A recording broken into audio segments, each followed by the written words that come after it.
ఎస్ఎల్బీసీలో 15వ రోజు rescue operation కొనసాగుతోంది. కార్మికుల జాడ కోసం సహాయక చర్యలు ముమ్మరంగా జరుగుతున్నాయి. టన్నెల్లో కేడవర్ డాగ్స్ గుర్తించిన 3 స్పాట్లలో తవ్వకాలు చేపట్టారు సిబ్బంది. ఇవాళ మరోసారి రెస్క్యూ ఆపరేషన్ పై సమీక్ష చేశారు ఇరిగేషన్ మినిస్టర్ ఉత్తమ్ కుమార్ రెడ్డి. కార్మికుల ఆచూకీ కోసం సహాయక చర్యలు స్పీడప్ చేయాలన్నారు ఉత్తమ్. ఎస్ఎల్బీసీలో 15వ రోజు రెస్క్యూ ఆపరేషన్ కొనసాగుతోంది. కార్మికుల జాడ కోసం సహాయక చర్యలు ముమ్మరంగా జరుగుతున్నాయి. టన్నెల్లో కేడవర్ డాగ్స్ గుర్తించిన 3 స్పాట్లలో తవ్వకాలు చేపట్టారు సిబ్బంది. ఇవాళ మరోసారి రెస్క్యూ ఆపరేషన్ పై సమీక్ష చేశారు ఇరిగేషన్ మినిస్టర్ ఉత్తమ్ కుమార్ రెడ్డి. కార్మికుల ఆచూకీ కోసం సహాయక చర్యలు స్పీడప్ చేయాలన్నారు ఉత్తమ్. ఎస్ఎల్బీసీలో 15వ రోజు రెస్క్యూ ఆపరేషన్ కొనసాగుతోంది. కార్మికుల జాడ కోసం సహాయక చర్యలు ముమ్మరంగా జరుగుతున్నాయి. టన్నెల్లో కేడవర్ డాగ్స్ గుర్తించిన 3 స్పాట్లలో తవ్వకాలు చేపట్టారు సిబ్బంది. ఇవాళ మరోసారి రెస్క్యూ ఆపరేషన్ పై సమీక్ష చేశారు ఇరిగేషన్ మినిస్టర్ ఉత్తమ్ కుమార్ రెడ్డి. కార్మికుల ఆచూకీ కోసం సహాయక చర్యలు స్పీడప్ చేయాలన్నారు ఉత్తమ్. ప్రకృతి వైపరీత్యాల వల్ల యాక్సిడెంట్ జరగడం, రెస్క్యూ అండ్ రిలీఫ్ ఆపరేషన్స్ పురోగతిని సమీక్షించడానికి నేను రావడం జరిగింది. అంతర్జాతీయంగా భారతదేశంలో నలుమూల నుంచి ఈ టనల్ విషయంలో, టనల్ యాక్సిడెంట్ విషయంలో నిపుణులందరూ కూడా ఇక్కడ ఉన్నారు. సుమారు 11-12 జాతీయ ఏజెన్సీస్ ఉన్నాయి. మరి వారందరితో కూర్చోబెట్టి ఒకసారి సమీక్ష చేయడానికి నేను రావడం జరిగింది. సరే, కొన్ని ఈ రెస్క్యూ అండ్ రిలీఫ్ ఆపరేషన్స్లో ఈరోజు సుమారు 525 మంది టనల్ లోపల 14 కిలోమీటర్ లోపల ఎక్కడైతే కొంత ఆక్సిజన్ కూడా తక్కువ ఉంటుందో అక్కడ ఈ రెస్క్యూ అండ్ రిలీఫ్ ఆపరేషన్స్లో పనిచేస్తున్నారు. డీవాటరింగ్ కొనసాగుతుంది. అక్కడ డీసిల్టింగు, ఆ మట్టిని తీయడం కూడా కొనసాగుతుంది. కన్వేయర్ బెల్ట్ కూడా ఇప్పుడు పనిచేస్తున్నాయి. మరి భారత సైన్యం పూర్తి స్థాయిలో ఈ ఆపరేషన్ టేకప్ చేయడం జరిగింది.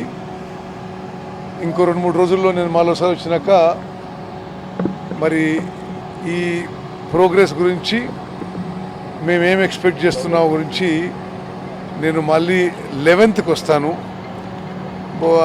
ముఖ్యమంత్రి గారి స్థాయిలో మరి వారు ఇక్కడ రావడమో, హైదరాబాద్లో 11వ తారీఖు సమీక్ష ఉంటుంది. ఆ తర్వాత మేము ఒక ప్రకటన చేస్తాం. అది కేరళ నుంచి వచ్చిన ఈ కేడవర్ డాగ్స్ 3 మరి శరీరాలు ఉండే చోట ఆ ఇండికేషన్ ఉంది. అక్కడ ఆ ఉత్తరకాశీ నుంచి వచ్చిన ర్యాట్ మైనర్స్ వాళ్ళు తవ్వుతున్నారు. బహుశా రేపటి వరకు తెలుస్తుంది. పరిహారం విషయంలో ఏమన్నా ప్రభుత్వం నిర్ణయం తీసుకుందా? తప్పనిసరిగా, అంటే మేము వాళ్ళు ఇక లేరు అనే ఒక నిర్దిష్టమైన డెసిషన్కి వచ్చినప్పుడు మంచి స్థాయిలో కంపెన్సేషన్ ఇవ్వదు. కాబట్టి అంటే 50 ఇప్పుడు 14 కిలోమీటర్ టనల్, ఇది 13 కిలోమీటర్ల 950 మీటర్ల వరకు ఇప్పుడు అంతా క్లియర్గా ఉంది. చివరి 50 మీటర్లలో ఈ రెస్క్యూ అండ్ రిలీఫ్ ఆపరేషన్స్ చేయడము, ఏదైతే లోపల పోతారో వాళ్ళకు కూడా లైఫ్ రిస్క్ ఉందనేది ఇప్పుడు ఎక్స్పర్ట్ చెప్తున్న విషయం. అందుకనే రోబోట్స్ తెప్పించాము. రేపటి నుంచి రోబోట్స్ కూడా పనిచేస్తాయి. వాళ్ళు సరే అంతర్జాతీయ ఎక్స్పర్ట్స్ ఈ విషయంలో వాళ్ళు ఇప్పుడు నాకు చెప్తుంది ఏంటంటే, భారతదేశంలో ఇంత కాంప్లికేటెడ్ కాంప్లెక్స్ టనల్ యాక్సిడెంట్ ఇప్పటివరకు జరగలేదు. సరే, మా ప్రభుత్వం దేశ విదేశాల్లో ఉన్న నిపుణులందరిని ఎంగేజ్ చేసి ఈ ఎమర్జెన్సీ ఏ విధంగా హ్యాండిల్ చేయాలో ముందుకు పోతున్నాం. రైట్, ఎస్ఎల్బీసీ టన్నెల్లో రెస్క్యూకి సంబంధించి మరిన్ని డీటెయిల్స్ బాలకృష్ణ అందిస్తారు. Balakrishna, over to you. SLBC టన్నెల్లో రెస్క్యూ ఆపరేషన్స్ 15వ రోజుకు చేరుకున్నాయి. ఇవాళ కూడా రెస్క్యూ ఆపరేషన్స్ కంటిన్యూ అవుతున్నాయి. చాలా పురోగతి కనిపిస్తుంది. ఒకవైపు కన్వేయర్ బెల్ట్ సెట్ అయింది. ఆ కన్వేయర్ బెల్ట్ ద్వారా లోపల ఉన్నటువంటి సిల్ట్ను బయటికి పంపించే ప్రయత్నం చేస్తున్నారు. మనం ఇక్కడ నుంచి చూస్తే కనుక 14 కిలోమీటర్స్ వరకు కన్వేయర్ బెల్ట్ ఉంటుంది. సో ఇన్లెట్ బయట భాగం వైపు ఏదైతే మనకు ప్లేన్ ఏరియా ఉంటుందో అక్కడికి వెళ్ళి లోపల ఉన్నటువంటి సిల్ట్ని అంతా కూడా బయటికి డంప్ చేస్తుంది. సింగరేణి టీం అంతా కూడా చాలా రోజులు కష్టపడి దీన్ని సెట్ చేయడం జరిగింది. కేవలం ప్రమాదం జరిగిన తర్వాత 2 రోజులకే ఈ బెల్ట్ తెగిపోయింది. ఎందుకంటే టన్నెల్లో చాలా ఎక్కువగా నీళ్ళు ఉండడం, దీంతోపాటు బురదమయంగా ఉండడం వల్ల ఆ లోకో వెళ్ళడానికి ఆస్కారం ఉన్నటువంటి ఏదైతే ట్రాక్ ఉంటుందో ఆ ట్రాక్ పైన లోకో మూవ్ కాలేకపోయింది. కేవలం 11 కిలోమీటర్ల వరకు వెళ్ళింది. సో అప్పటి నుంచి దాదాపు వారం రోజుల వరకు 10 రోజుల వరకు కూడా కన్వేయర్ బెల్ట్ సెట్ కాలేదు.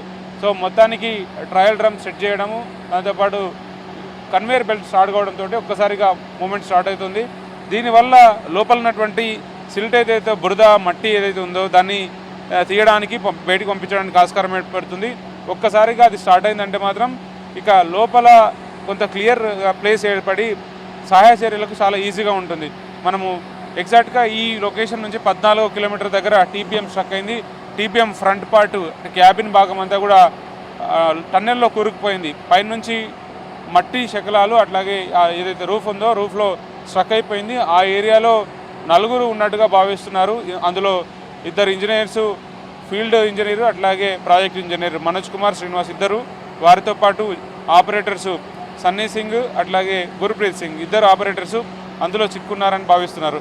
సో అటువైపుగా ప్రయత్నాలు జరుగుతున్నాయి. ఎందుకంటే ఎక్కడైతే టీపీఎం ఫ్రంట్ సైడ్లోకి వెళ్ళడానికి సమాంతరంగా ప్యారలల్గా పక్కన ఎక్స్కావేషన్ చేస్తూ తవ్వకాలు చేస్తున్నారు. మరోపక్క టీపీఎం ఒక్కసారిగా 150 మీటర్లు ఉండేటువంటి ఆ లెంత్ ఉన్న టీపీఎం ప్రమాదం జరిగిన తర్వాత 3 కుదుపులకు 3 సార్లు ఒక్కసారిగా రూఫ్ కొలాప్స్ కావడంతో పెద్ద సౌండ్ రావడంతో టీపీఎం బ్యాక్ పార్ట్ బ్రేక్ అయిపోయి ఆ శకలాలు శిథిలాలన్నీ కూడా 2 భాగాలుగా విడిపోయాయి. టీపీఎం అంతా కూడా ఇప్పుడు జరుగుతున్న ప్రాసెస్ అంతా కూడా రైల్వే సిబ్బంది అత్యంత సాహసోపేతంగా ప్లాస్మా కటింగ్ల ద్వారా నిరంతరం కూడా 3 షిఫ్టుల్లో పనిచేస్తున్నారు. రేయింబవళ్ళు కష్టపడి అక్కడ ఉన్నటువంటి శిథిలాలను తొలగించే ప్రయత్నం చేస్తున్నారు, శకలాలను తొలగించే ప్రయత్నం చేస్తున్నారు. అది క్లియర్ అయితే కనుక మనకు లోకో కేవలం 11 కిలోమీటర్లు మాత్రమే వెళ్ళడానికి అవకాశం ఉండేటువంటి ఏదైతే మనం చూస్తున్నామో ఈ లోకో 14 కిలోమీటర్ల వరకు వెళ్ళడానికి ఆస్కారం ఉంటుంది. నిన్న ప్రయోగించినటువంటి బెల్జియం మ్యాల్నోయిస్ డాగ్స్ కూడా ఇవి కేరళ నుంచి తెప్పించినటువంటి కెడావర్ డాగ్స్, కెడావర్స్ని ఐడెంటిఫై చేయడం కోసం ఉపయోగించే డాగ్స్ సేమ్ అవి కూడా గతంలో ఎన్జిఆర్ ఎక్కడైతే ఫైండ్ అవుట్ చేసిందో మార్కింగ్ చేసిందో ఆ ఏరియాకి తీసుకెళ్ళి అక్కడనే పాయింట్ని చూపించడం జరిగింది.